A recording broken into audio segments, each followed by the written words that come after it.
ở Việt Nam thì khá phổ biến. Thường thì người khách du lịch từ nước ngoài. Bienvenue dans l'épisode 4, Et dernier épisode, un écureuil dans les cocotiers.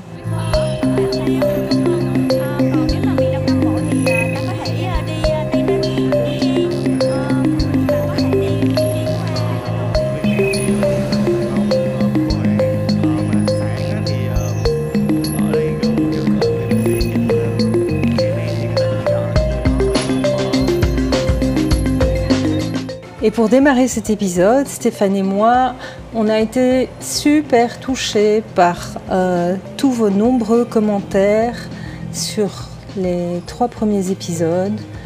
On a reçu vraiment énormément de témoignages qui nous font super plaisir et on avait envie de vous dire merci vraiment du fond du cœur pour tout ça.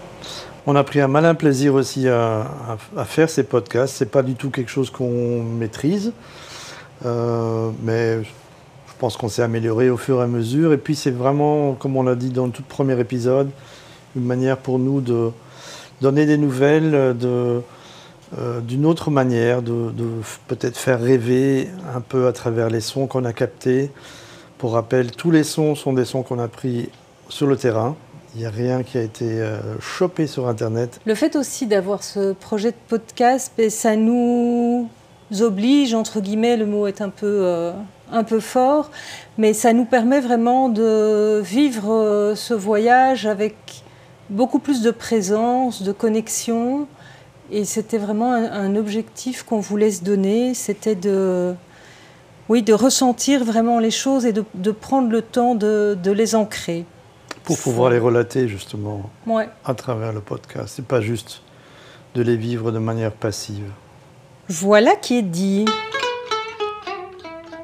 Comme pour chacun des épisodes précédents, on va vous expliquer où on est. Alors on est à Hoi An, qui est la dernière étape de notre voyage, puisqu'on rentre dans 2 jours. On va reprendre le fil là où on l'avait laissé, c'est-à-dire qu'il nous restait encore 1 jour dans la province de Ninh Binh. Et on s'excuse déjà d'avance, mais probablement que cet épisode va être un petit peu plus long que les autres, parce qu'on a plein de choses à vous partager. Ce dernier jour, on l'a passé dans la réserve de zone humide du Delta du Nord, qui porte le nom de Van Long, qui est un écosystème unique qui est dominé par des montagnes karstiques qui abritent une flore hyper diversifiée et qui est aussi l'habitat d'espèces endémiques en danger d'extinction, comme par exemple le langur delacour, qui est un singe bicolore avec un pet tout blanc. On n'a malheureusement pas eu l'occasion de le voir, mais on a rencontré des gens après qui l'avaient vu. Assez rigolo. Et donc vous racontez un petit peu ce paysage et cette balade en bateau qu'on a fait sur cette rivière au milieu de ces montagnes karstiques. C'était un moment encore une fois très paisible, de nouveau dans la brume, dans le gris, mais voilà, c'est pas grave. Réserve naturelle qui est beaucoup moins touristique que Trang An où on avait été la veille. Un bateau aussi où il n'y avait que 2 passagers, donc nous et la rameuse, très sympa, qui s'est beaucoup arrêtée. Chaque fois qu'on avait envie d'écouter, de regarder. Et ici, vraiment, la seule musique qu'on entendait, c'est celle de la nature. Donc c'était le clapotis de l'eau, petit clin d'œil à Pierre, le chant des oiseaux, le bruit des rames, moment très paisible, balade d'une petite heure, je dirais, un peu tout seul dans cette réserve magnifique. Sur le retour, par contre, on s'est un peu fait avoir. D'habitude, on prend toujours des Grab si on n'a pas une mobilette. Donc Grab, c'est ce service comme Uber de partage de voitures ou de mobilette avec un chauffeur. Là, il n'y en a eu aucun qui voulait bien nous prendre. C'était la fin de la journée. Donc on s'est un peu retrouvés paumés là. On était un peu loin en fait. Oui, on était assez excentrés de Ninh Binh. Et donc on a approché un groupe de touristes français qui ont bien voulu nous prendre avec dans leur bus pour nous ramener sur Tam Coc. Tam Coc, c'est le village touristique de Ninh Binh. Il faut s'imaginer un mélange entre Palma de Majorque et Katmandou. Donc c'est rempli de backpackers, de magasins de souvenirs, de trucs, de fast-food. Mais voilà, c'est assez sympa. Et le lendemain, on part donc dans la baie. Pas la baie d'Along, mais la baie Toulang. On avait longtemps hésité à faire ce trip-là. On avait entendu un peu toutes sortes de commentaires là-dessus. Oui, on a un couple d'amis, Valentine et Dimitri, qui étaient passés par là il y a quelques mois et on était vraiment assez réticents. Ils avaient fait la baie de Lan Ha, qui est, d'après les guides, la baie la plus préservée, en tout cas beaucoup plus que celle de Ha Long. Mais le retour nous a un petit peu crispés. Ouais. Et donc, on s'était dit, on va zapper quoi, la baie. Et puis, comme d'hab, on a quand même craqué. Et, après documentation, on s'est dirigé vers cette baie de Bai Toulang, qui est en effet la plus naturelle, ou en tout cas la plus préservée, la moins envahie de touristes. Donc qu'est-ce que ça veut dire? Ça veut dire partir soit de Hanoï. Nous on est parti de Ninh Binh, 2-3 heures de voyage jusqu'à la ville de Ha Long, où se situe l'énorme embarcadère d'où partent tous les bateaux de croisière. Alors des bateaux de croisière, c'est pas comme on se l'imagine dans la croisière s'amuse. Ils ont des tailles très très différentes. Il y en a qui ressemblent à des vieilles jonques avec les fameuses voiles je ne sais pas comment on pourrait expliquer ça, en ailes de papillon. Et d'autres qui sont beaucoup plus modernes. Ça va de 2 cabines à 30 cabines. Nous, on était sur une jonque un peu dans son jus, comme on dit. 10 cabines. Oui, 10 cabines, pas toutes fraîches, mais très sympathiques. Les cabines étaient sympas. Voilà, on avait booké un cruise de 2 jours et 1 nuit sur place.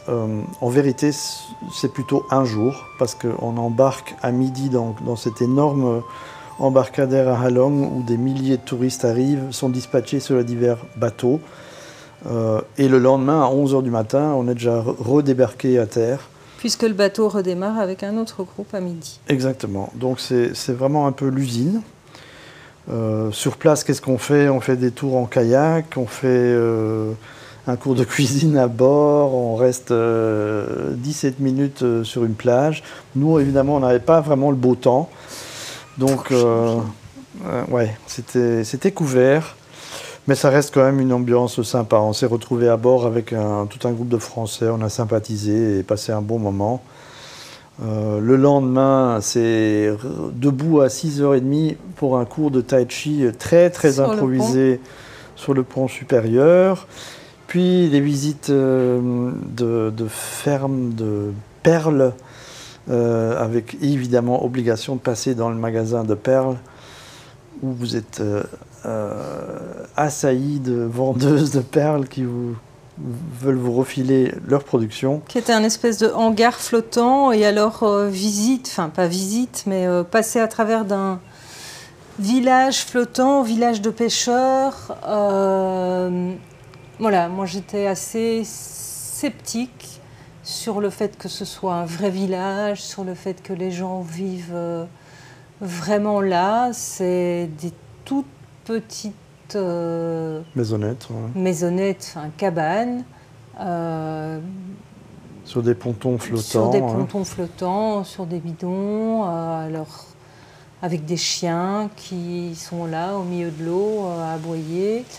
Mais voilà, ça me semble un peu invraisemblable que les gens vivent vraiment là toute l'année. Mais voilà, toute façon, on s'était dit, on le fait, parce que si on ne l'avait pas fait, on l'aurait regretté.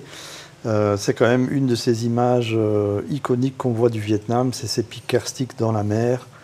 Donc voilà, on les a vus dans la brume, sans le soleil. Un truc à checker sur la liste, on va dire. C'est pas indispensable. C'est tout ce que moi j'en retiens en tout cas. Ouais, et moi, vraiment, si vous devez choisir, j'ai préféré, mais vraiment de loin, la baie d'Along Terrace, donc la province de Ninh Binh. Même si c'est touristique, je trouve que le fait d'être sur une petite embarcation à rame, c'est beaucoup plus immersif en fait que d'être sur cette mer avec les pics karstiques qui sont malgré tout assez loin. Alors c'est chouette de faire une croisière. On a croisé notamment pas mal d'aigles qui vivent sur ces pics. Donc ça c'est assez étonnant parce qu'ils viennent assez près des bateaux, donc on les voit vraiment tout proche.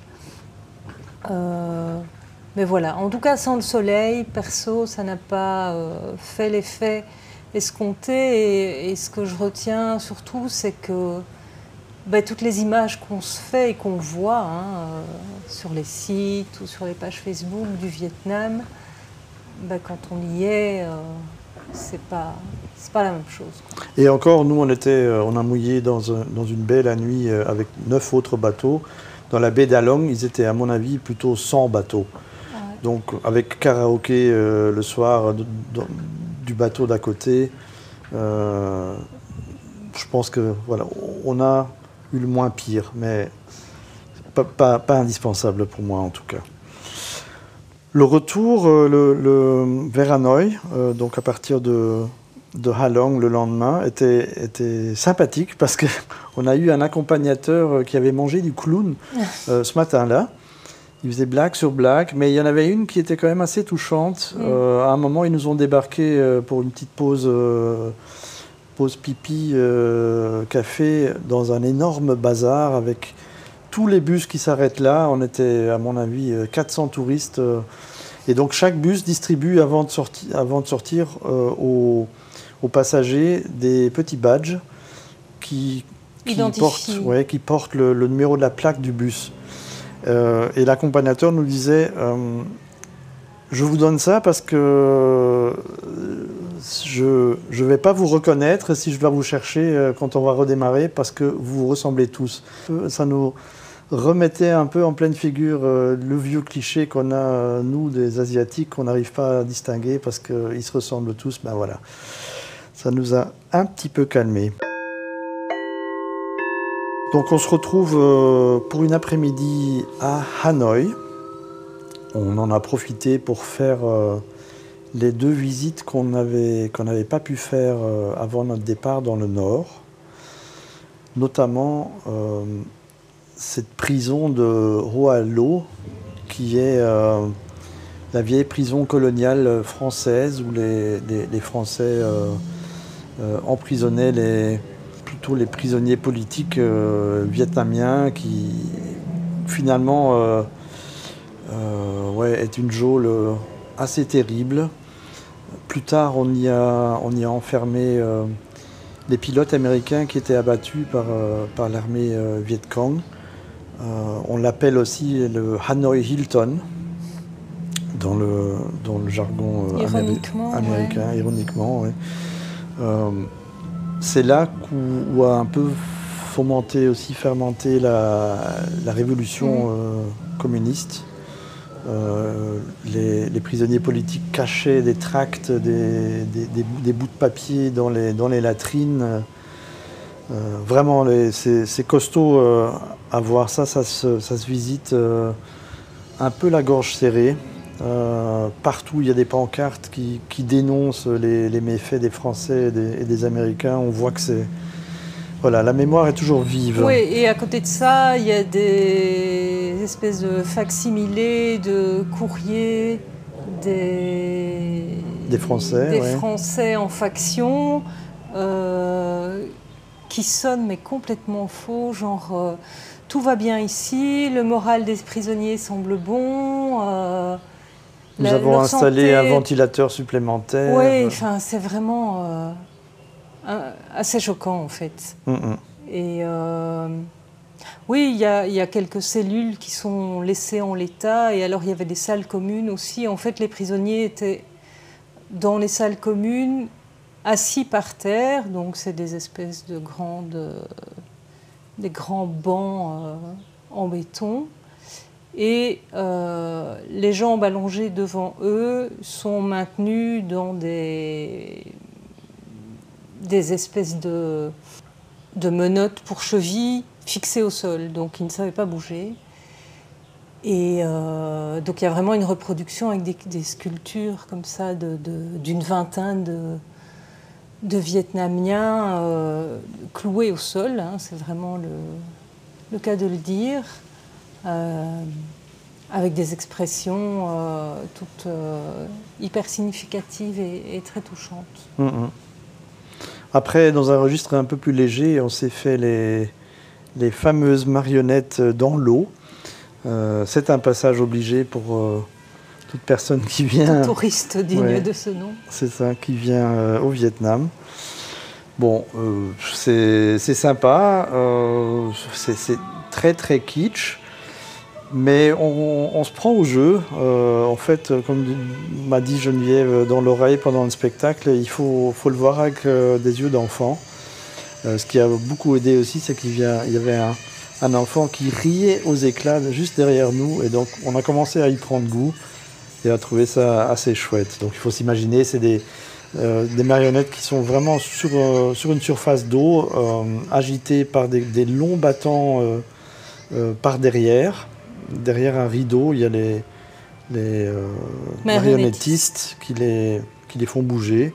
Ça crache du feu, ça chante, il y a un orchestre live qui joue et qui relate les scénettes. Oui, c'est ça. En fait, c'est toutes des scénettes de la vie courante ou anciennement de la vie d'avant. Et donc, moi j'ai trouvé ça quand même assez... intéressant et poétique. Ça m'a fait penser quelque part peut-être au théâtre bruxellois, théâtre Tone. Là, voilà, ça pourrait être l'équivalent vietnamien de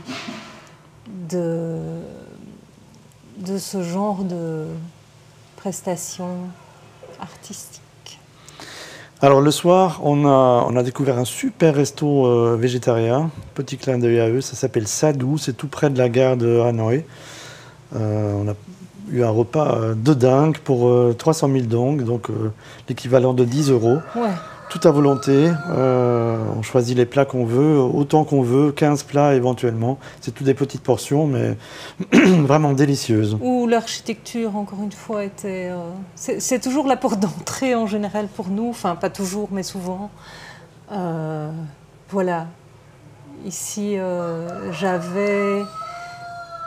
j'avais regardé ce bâtiment en passant en scooter et j'avais trouvé ça vraiment magnifique. Donc on était retourné, on était rentré voir un petit peu ces deux maisons un peu années 70 qu'ils ont rejoint. Et ouais, l'architecture est très très particulière, très très beau.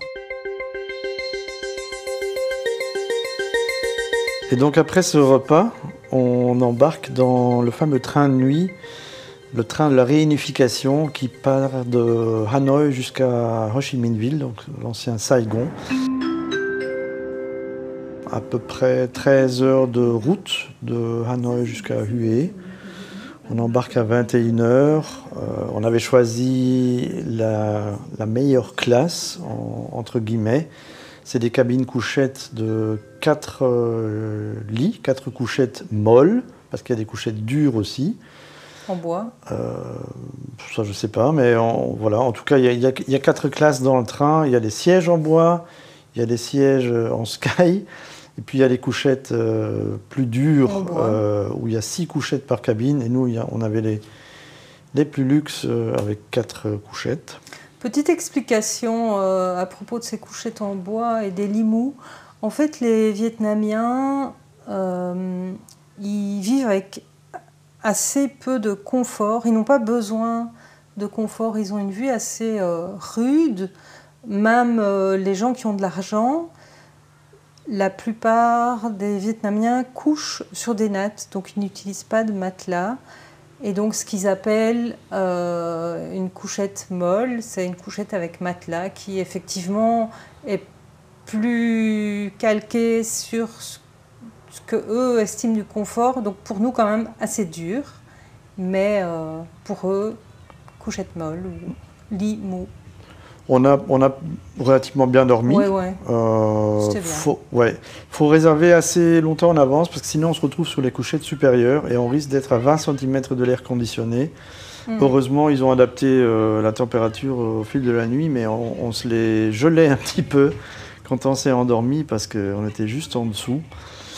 Il y a un petit wagon-bar à la fin qui vend de quoi manger ou boire. Il y a des petites voiturettes qui passent dans les couloirs, vendre aussi des boissons et des petites préparations. Le matin, on est réveillé à 6h40 pour le petit déjeuner, traditionnel évidemment, le pho. Donc cette soupe de nouilles avec du porc qu'on a mangé sous le regard attentif du contrôleur de billets. Assis sur notre couchette tout en haut dans notre cabine. C'était un chouette moment. Et puis voilà, on regarde le paysage passer. Ce train va pas très très vite, hein. Il roule à maximum 60-70 km/h. Le Vietnam vient d'accorder les budgets pour construire une ligne à grande vitesse. Le prestataire n'est pas encore défini. Ce sera peut-être des Chinois ou des Japonais. Ou des Coréens. Peu de chances que ce soit les Français qui remportent ce marché, qui est un énorme marché, parce que, comme je disais, c'est 1700 km de lignes à construire, mais ça fera une sacrée différence pour le pays dans quelques dizaines d'années. Je profite de l'évocation de la prochaine construction de cette ligne à grande vitesse pour vous faire peut-être un point ressenti sur le paysage et sur la manière dont le pays se développe. Alors on est passé par des paysages vraiment magnifiques, majestueux, on est passé par des montagnes, on est passé par des rivières, on est passé par des villes, des pics karstiques recouverts de végétation luxuriante, c'est vraiment rien de le dire. La jungle, à côté de ça, c'est des paysages qui sont, à nos yeux, relativement quand même assez défigurés par la construction de routes, par la construction de bâtiments, de carrières, mais aussi des résultats de modèles d'agriculture. Bon, ils cultivent beaucoup dans les montagnes, ils cultivent beaucoup de bois, que ce soit les canéliers ou que ce soit d'autres essences, hein, les sapins pour la construction, etc. Et en fait, ils font des coupes rases, des coupes à blanc. Mais du coup, il y a des portions entières de montagnes qui sont complètement vides, voire qui sont avec des creux pour extraire que ce soit du marbre ou d'autres matériaux. Et du coup, ça modifie pas mal le relief et il y a pas mal d'érosion, évidemment. Et on a aussi constaté énormément de glissements de terrain. Hein. Il n'est pas rare, le long d'une route en pleine montagne, qu'il y a un glissement de terrain avec une petite déviation. On roule que sur une bande parce que de l'autre côté, en fait, on tombe, quoi. Voilà, donc c'est quelque chose qui forcément nous interpelle beaucoup parce que ce pays est magnifique. En même temps, il doit évoluer, mais on a l'impression que c'est un peu... je ne sais pas si c'est envers contre tout, mais ils construisent des routes partout. Route, autoroute, tout le temps. Et j'ai l'impression aussi que même au niveau des habitations, forcément, il n'y a pas du tout d'urbanisme. Le système ici fait que, en fait, quand on veut s'installer sur un terrain, ben, on a un droit de s'installer avec une espèce de droit bail amphithéotique à 99 ans. On est propriétaire de sa maison, mais pas du terrain, qui l'est toujours par le gouvernement. Oui, les terrains appartiennent tous à l'État, ont tous été nationalisés à l'indépendance. Je rajouterais que oui, le pays essaye de s'émanciper de son grand voisin, la Chine aussi, en se rendant indépendant au niveau production énergétique.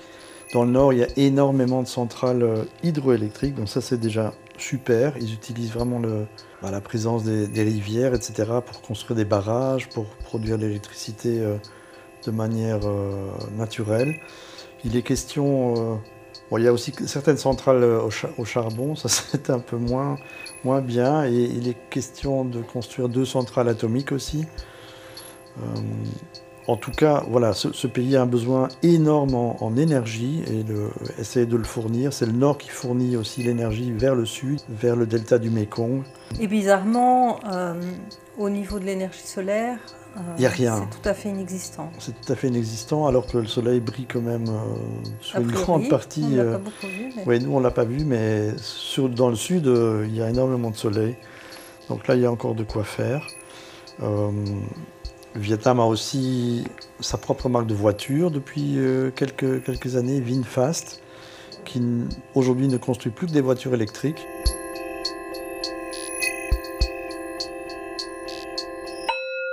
On referme cette petite parenthèse et on reprend le fil. Donc on arrive vers 10 heures dans la ville de Hue, qui se trouve donc dans le centre du Vietnam, au-dessus de Da Nang.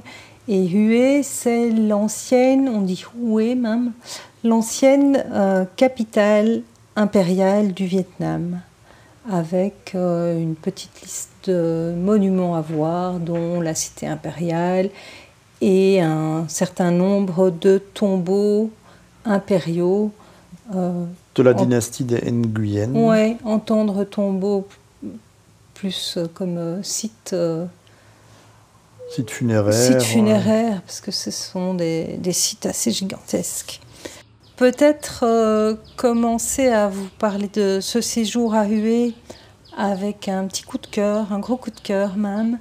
On est arrivé dans un homestay d'un architecte qui s'appelle Nguyen, justement. Nguyen Hue Son, qui a construit ce homestay sur le terrain de la maison de ses parents. Donc la maison de ses parents est toujours là, c'est une maison un peu années 30, un pavillon assez bas, assez joli, autour duquel il a construit donc un endroit d'accueil pour touristes, vietnamiens ou autres, en L. C'est un bâtiment assez simple, mais vraiment très beau, très pur, avec l'utilisation beaucoup de bois, et notamment il nous a expliqué qu'il avait utilisé pas mal de bois de récupération sur la démolition de certains chantiers, certains bâtiments de la ville. Voilà, donc on a été assez privilégiés aussi parce qu'on a il restait plus de place dans les chambres doubles, et donc on a pris la chambre familiale, qui est une chambre d'angle entourée d'un bassin en L. Et pour ceux qui voudraient voir un petit peu à quoi ça ressemble, s'ils n'ont pas déjà été voir mon post Facebook, eh bien n'hésitez pas. Voilà, une atmosphère très zen. Inspiré du Japon. Inspiré du Japon, oui, voilà, on peut dire ça. Mais surtout aussi, on a vraiment connecté en fait avec cet architecte Hue, qui nous a accueillis avec beaucoup de curiosité, beaucoup de profondeur. Voilà, on est resté là 3 jours. Et chaque jour, il était là. Chaque jour, on a passé un moment à discuter avec lui. Il parlait pas français, mais voilà, en anglais. Il nous a présenté son papa aussi, qui habite là, qui lui parle français, qui était professeur à l'école. Et ouais, un moment assez extraordinaire. Un vrai moment de connexion avec lui. Et d'ailleurs, c'était trop mignon parce que le dernier jour, on prend toujours un taxi Grab pour rejoindre les bus pour changer de ville.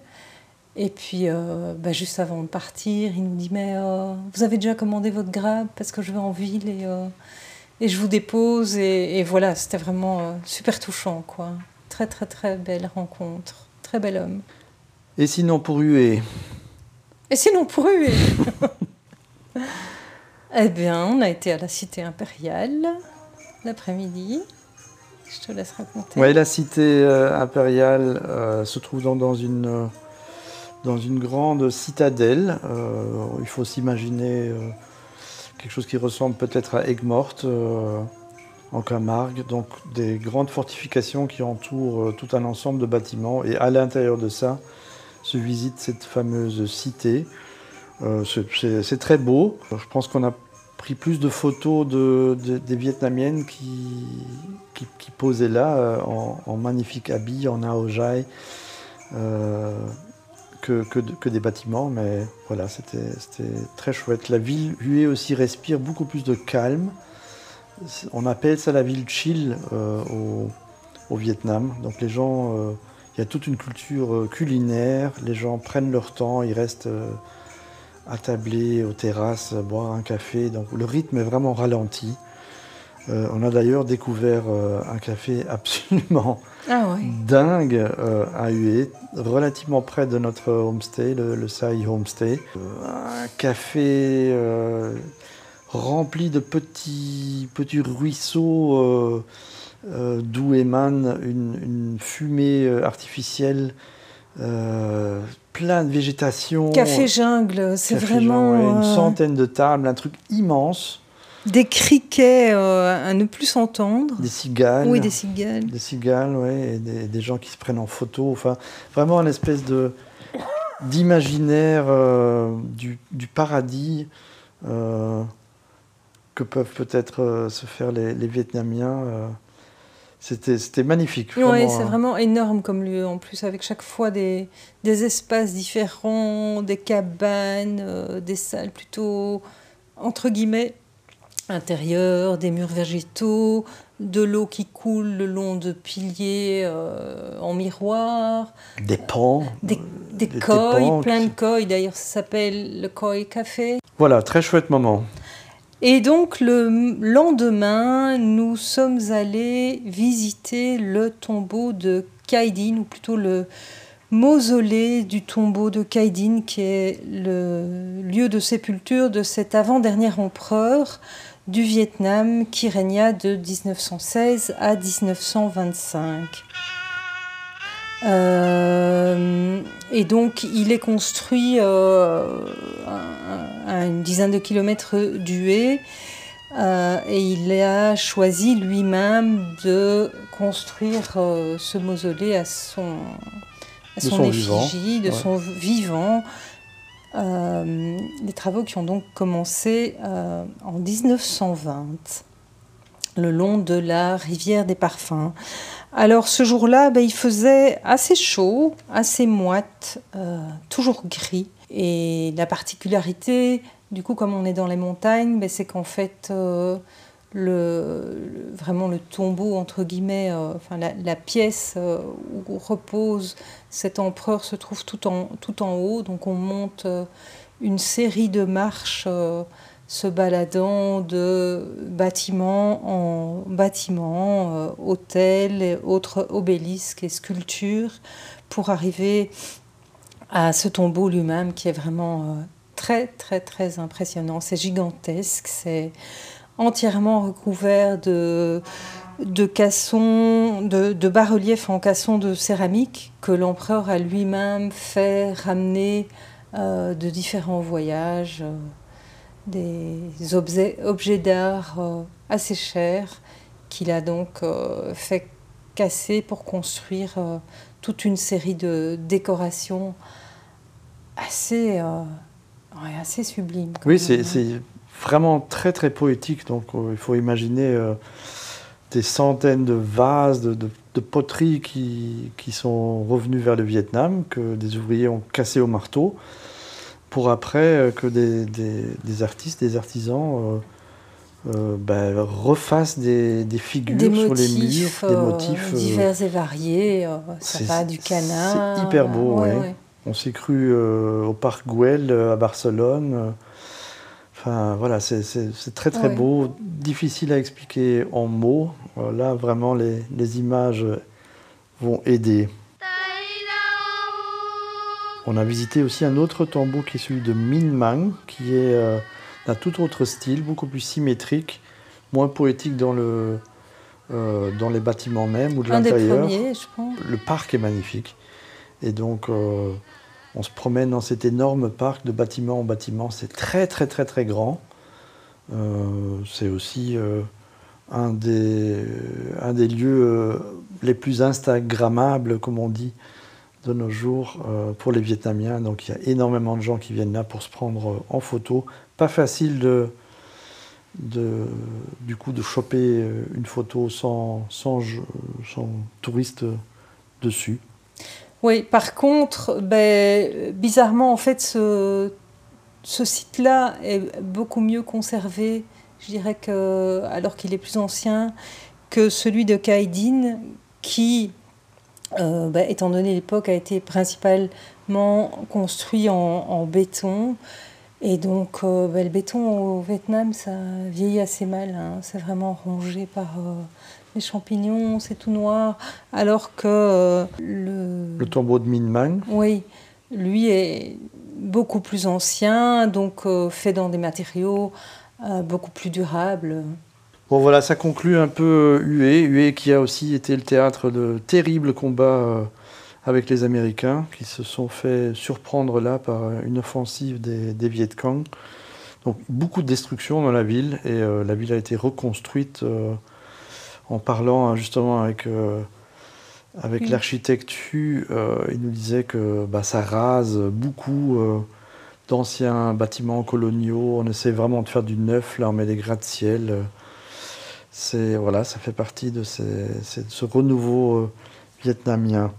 Et donc on part vers Hoi An, de nouveau avec un de ces bus limousines, avec une magnifique route qui s'appelle le Col des Nuages, qui passe donc de Hue à Hoi An. Nos amis Jérôme et Colette l'ont fait en mobilette. Nous, on s'est dit, on ne va pas passer une journée à le faire parce que le temps était compté. Donc on l'a fait en bus, mais les paysages là de nouveau sont encore une fois tout à fait différent et vraiment magnifique. Si vous venez au Vietnam, faites ce Col des Nuages. Si vous arrivez à le faire en mobilette, c'est encore mieux parce que vous profiterez encore mieux des paysages. Donc Hoi An, ville côtière. On avait timé un peu notre voyage pour arriver là un jour de pleine lune, parce que c'est là que se passe le festival des lanternes. Finalement, en y arrivant, on s'est rendu compte que ce festival des lanternes, c'est un peu tous les jours. Donc il faut s'imaginer cette petite rivière qui traverse la vieille ville, remplie de bateaux qui portent tous des lumières, des loupiottes de toutes les couleurs, et qui vont de gauche à droite, ça s'entrecroise tout le temps. C'est un peu plus que des loupiottes, hein. C'est vraiment des LED. Alors il y a quelques lanternes sur le bateau, mais il y a surtout des LED, un peu comme à la foire du Midi. Et puis la tradition veut qu'on dépose une petite lanterne qui est un petit bateau en carton muni d'une bougie, accompagnée de ses vœux dans la rivière pour qu'elle flotte et emporte ses vœux. On a fait ça évidemment aussi pour ne pas déroger à la tradition. Bon, c'est sympa, mais il y a un monde de dingue. Je pense que nous, on n'est pas en toute haute saison. Non. Mais ça se bouscule déjà sur les ponts qui traversent la rivière pour prendre la photo iconique. forcément, quand il y a des trucs beaux, il y a du touriste qui arrive. On a aussi fait le lendemain une visite d'un site très, très, très, très joli, un sanctuaire Cham. Le site s'appelle Myson. C'est un peu la petite version, le petit cousin de Angkor Wat au Cambodge.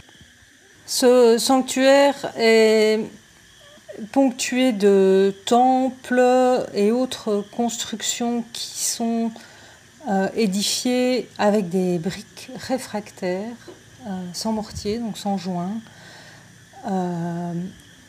Donc c'est... comment dire, c'est assez particulier en fait, parce que d'une part, malheureusement, le site a été bombardé par les Américains, donc il ne reste pas grand-chose. Les travaux de fouilles archéologiques sont en cours. Et de restauration. Et de restauration. Ça doit être assez passionnant d'ailleurs de travailler là. Mais voilà, du coup, ces briques réfractaires, encore une fois, elles sont victimes de la corrosion, de la pollution, donc assez noircies. Et c'était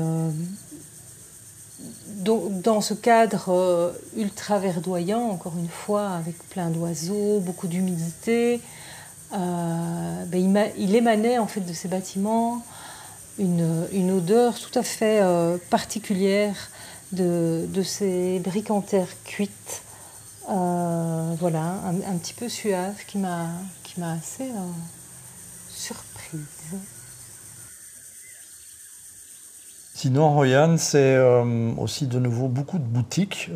La spécialité de la ville, c'est les tailleurs. Ils vous font des vêtements sur mesure, des chemises, des robes. Vous venez avec un modèle, ils vous le font en 24 heures. Même chose pour les chaussures, vous choisissez votre cuir, etc.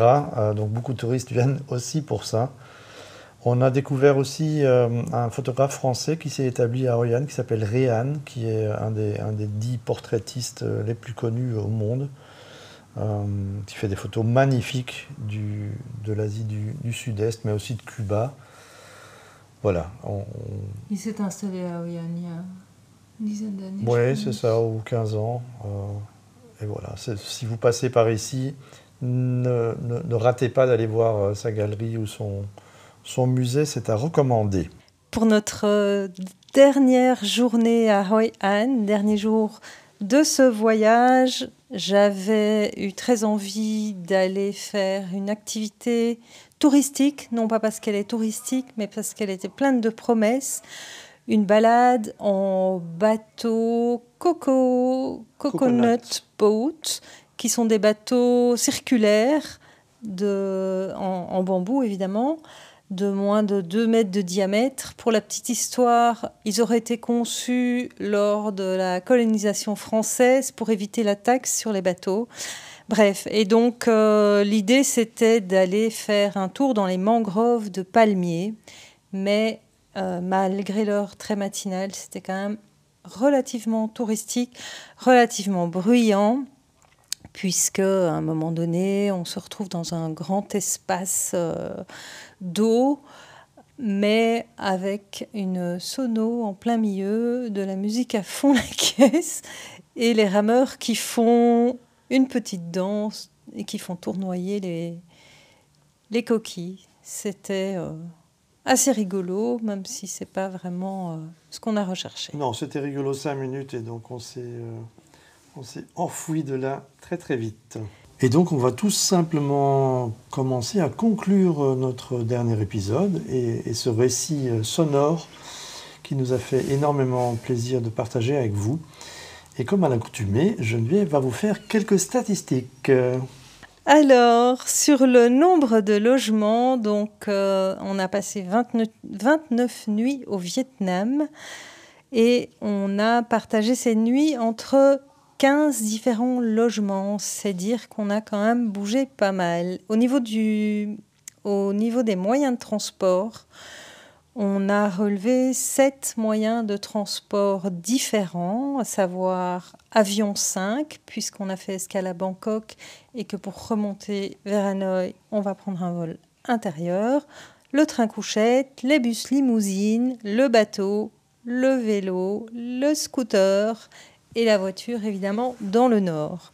Alors au niveau des distances parcourues, c'est quand même assez impressionnant. On arrive à un total de 24 992 km. Voilà.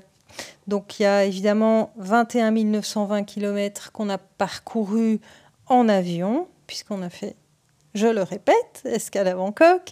On a fait 1500 km dans les montagnes, 700 km de train, 622 km en bus et environ 250 km en scooter. Et on ne vous parle pas de tout ce qu'on a fait à pied, évidemment. Ouais, je pense qu'on ne doit pas être loin des... Et en bateau sur la baie Et là, de en Toulon. bateau, oui. On ne doit pas être loin des 300 km à pied aussi. Alors, au niveau des repas partagés avec les locaux, on en a fait 22. Au niveau des tournées alcool de riz, alcool de maïs, on en a fait 33. Alors, on a noté aussi un spray pour la gorge, 2 flacons anti-moustiques et une dizaine de comprimés mal des transports. Enfin, au niveau météo, on a eu grosso modo 2 jours de pluie, 8 jours de soleil et le reste gris. Dernière statistique, le nombre de coups de soleil, c'est Stéphane qui tient le record avec 4 ou 5 fameux phares. Il ressemble à une petite écrevisse. Et voilà, en guise de conclusion, sur ces 30 jours passés dans le nord et le centre du Vietnam, on va vous faire un petit récap sous forme de questions-réponses. Qu'est-ce que tu as le plus aimé dans ce voyage ? Je pense que c'est les rencontres avec les gens, mais pas les rencontres programmées, mais les rencontres qui se sont faites de manière très spontanée. Ça peut être un tout petit échange avec un vendeur de rue qui a de l'humour, qui apprécie peut-être qu'on lui commande quelque chose en vietnamien, en disant nous, on voulant commander une brochette de poulet et en lui disant, en fait, en vietnamien, j'aimerais un jus de vomi, parce que notre prononciation est complètement à côté de la plaque. Voilà, c'est des choses comme ça qui m'ont touché. Et oui, une sincérité chez les gens dans le contact qui n'est pas joué, qui est honnête, qui vient vraiment des tripes. Geneviève, au niveau de la vie quotidienne des Vietnamiens, qu'est-ce que tu aurais envie de partager ? En fait, ouais, un peu comme toi. Les Vietnamiens sont vraiment souriants. Ils ont le sens de l'accueil. Et notamment, dès que tu arrives quelque part, que ce soit à l'hôtel, mais aussi tu vas dans un café pour boire un café ou un milkshake, tu reçois du thé. Il y a toujours un peu ce petit cérémonial d'entrée dès que tu arrives quelque part. Et ça, je trouve que c'est assez chouette. Il y a aussi quelque chose qui m'a marqué, c'est au-delà de l'accueil, il y a vraiment un grand sentiment de sécurité et presque de bien commun. J'ai envie de dire, il faut jamais faire gaffe en fait à ses affaires parce qu'il n'y a jamais personne qui va s'y intéresser. Et le Français qu'on a rencontré ce matin au marché, il disait aussi que ce qu'il adore dans la vie ici, c'est que comme il ne doit pas focaliser son esprit sur ce genre de détails, protection, maison, nanana, et du coup, il a vraiment beaucoup de temps pour juste être, pour être dans la création. Et ça, c'est vrai que c'est assez chouette, cette longueur et ce confort, quoi. Je rajouterais aussi au niveau de l'accueil, on a quand même été plusieurs fois, enfin ils sont vraiment aux petits soins pour les touristes de manière générale et notamment dans les hôtels. Je pense que ça nous est arrivé au moins 3 fois d'être surclassés, voilà, juste parce que ils sentaient qu'on n'était pas super enthousiaste avec la première chambre qu'ils nous proposaient et voilà, d'emblée et sans supplément aucun, ils nous mettent des chambres magnifiques, donc ouais, vraiment, vraiment chouette, quoi.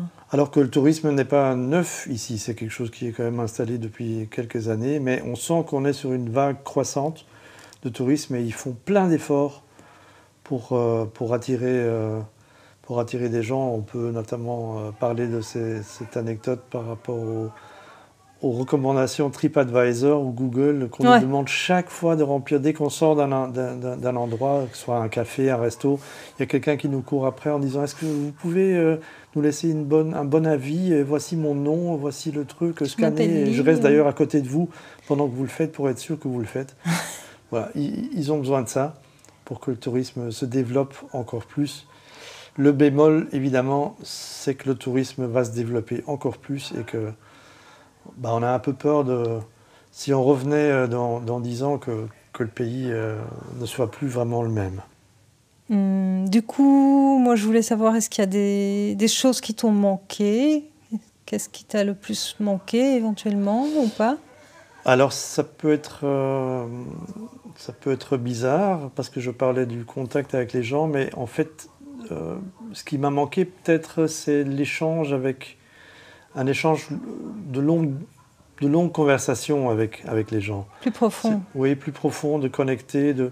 J'aurais bien voulu en savoir un peu sur la souffrance que ce pays et que ses habitants ont traversé en échangeant avec les gens. Alors, je sais qu'il y a énormément de pudeur par rapport à leur histoire. L'indépendance, elle est toute fraîche quand même. Ça fait un peu plus que 50 ans. Voilà, qui se sont vraiment débarrassés de ceux qui voulaient leur voler les terres.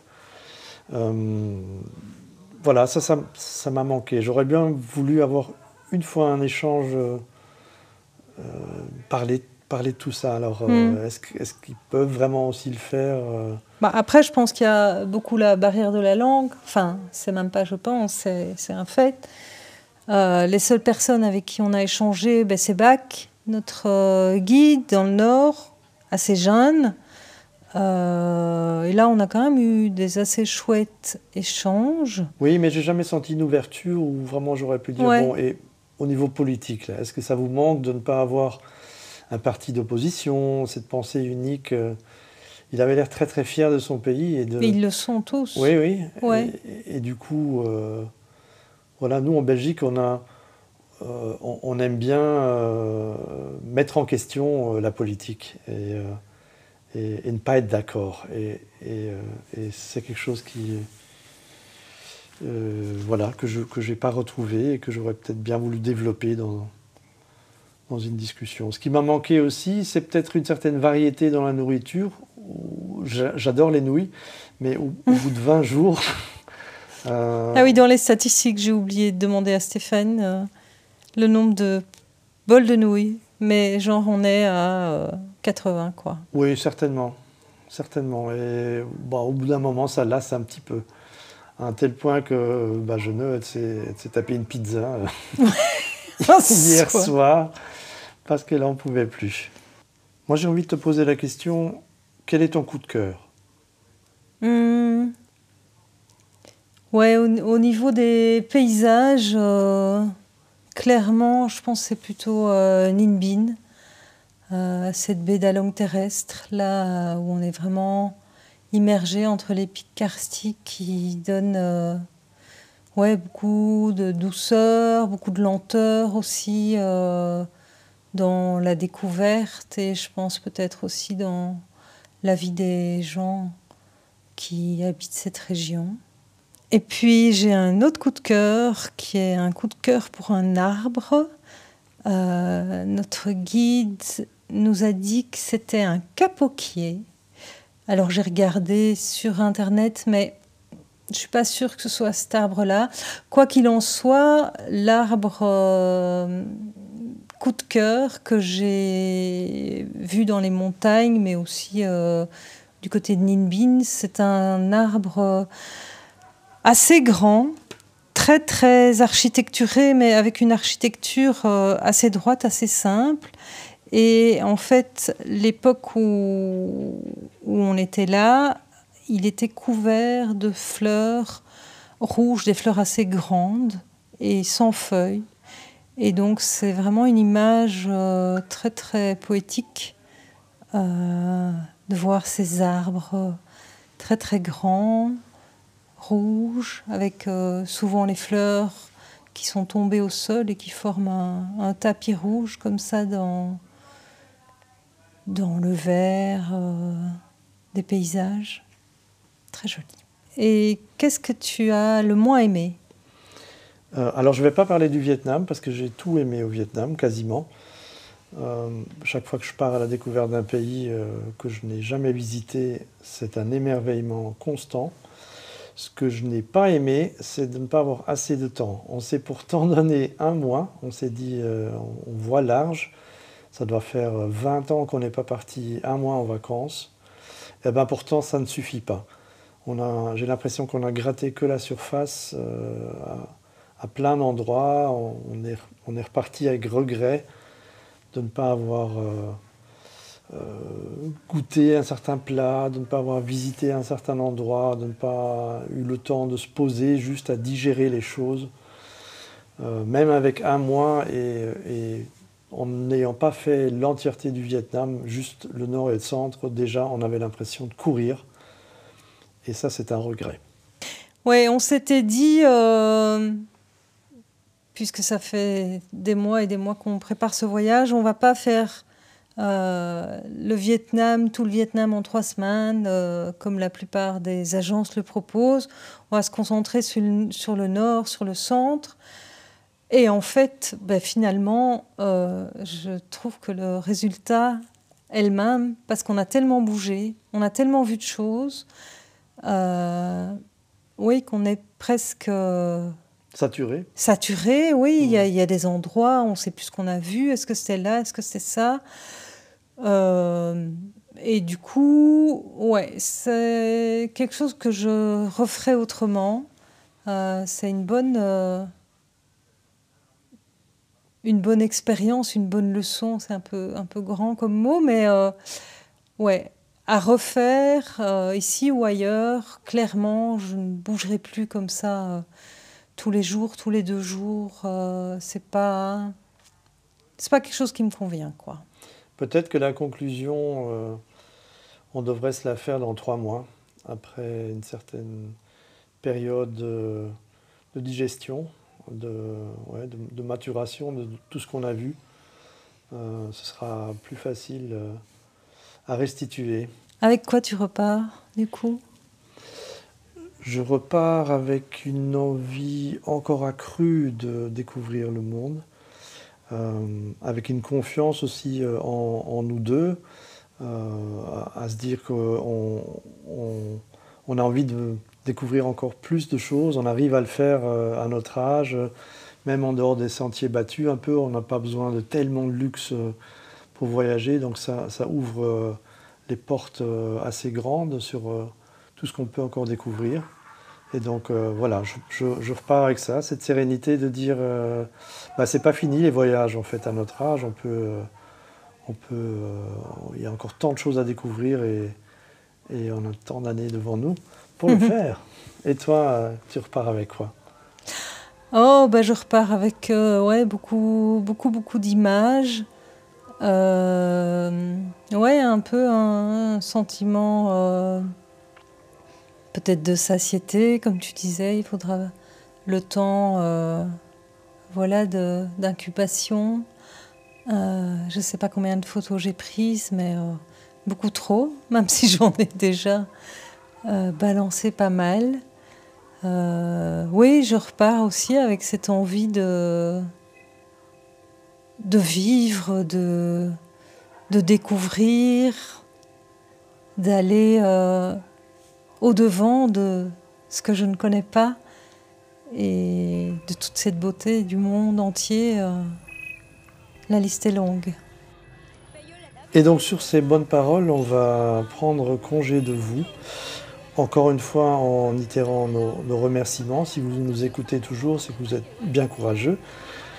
Et peut-être que ça vous a plu, ça vous a intéressé. Nous, en tout cas, ça nous a fait énormément plaisir de partager nos expériences pendant ces 4 podcasts avec vous tous. Et moi, je vous embrasse tous très très fort et je vous dis bye bye. Bye bye, gros bisous à tous.